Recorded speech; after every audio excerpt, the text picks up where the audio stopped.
কত মধুর, কত সুন্দর, কত অসাধারণ তেলাওয়াত করতেন আমার বিশ্বনবী। একবার তেলাওয়াত শুনলে পাগল না হয়ে কেউ থাকতে পারতো না। বিশ্বনবী ওমরে ফারুককে দেখেন নাই, ওমরে ফারুক লুকিয়ে লুকিয়ে বিশ্বনবীরে ফলো করে। বিশ্বনবী এশার সালাতে সূরা হাক্কা তেলাওয়াত করতে আরম্ভ করলেন। তেলাওয়াত করতে করতে করতে করতে বিশ্বনবী সামনের দিকে যেতে লাগলেন। বিশ্বনবীর চমৎকার কণ্ঠের তেলাওয়াত শুনে ওমরে ফারুক মুগ্ধ হতে লাগলো।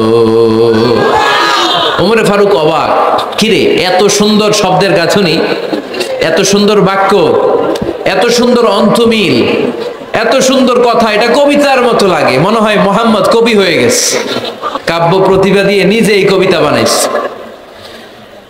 ওমরে ফারুক যখন মনে মনে ভাবলেন এগুলো মনে হয় মোহাম্মদ কবিতা পড়ে, মোহাম্মদ মনে হয় কবি হয়ে গিয়েছে। ইন দা মিন টাইম বিশ্বনবী তেলাওয়াত করছিলেন সূরা হাক্কা থেকে, ওয়ামা হুয়া বিকাউলি শাইরিন কলিলাম মা তুমিনুন। এই আয়াতের অর্থ হলো এটা কোনো কবির বানানো কবিতা নয়, তোমরা অল্প সংখ্যক লোকই এই কোরআনের উপরে ঈমান আনো।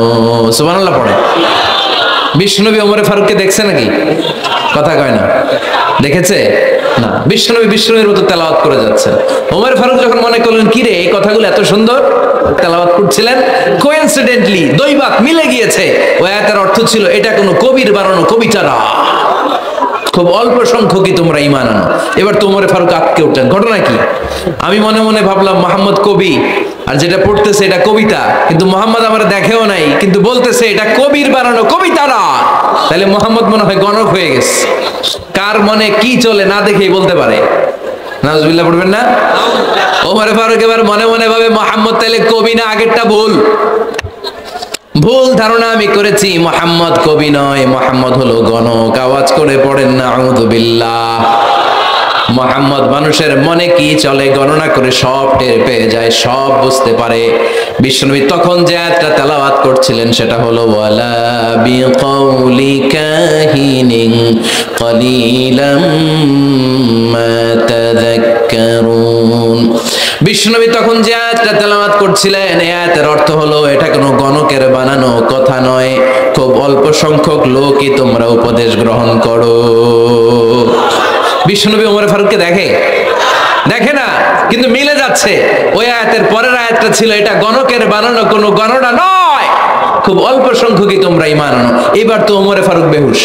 হায় হায়, প্রথমে ভাবলাম কবিতা, সে পড়ে যাচ্ছে না কবির বানানো কবিতা না। এরপর মনে মনে ভাবলাম মনে হয় গণক, সে বলে না এটা গণকের বানানো গণনা নয়। তাহলে এটা কি? এটা কি? কি এটা? কি পড়ে মুহাম্মদ, যার কণ্ঠের তেলাওয়াত শুনলে মানুষ পাগল হয়ে যায়। বিশ্বনবী তখন পড়তে আরম্ভ করলেন তানজিলুম মির রাব্বিল আলামিন।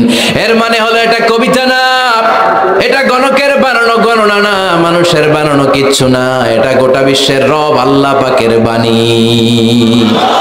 সুবহানাল্লাহ পড়েন।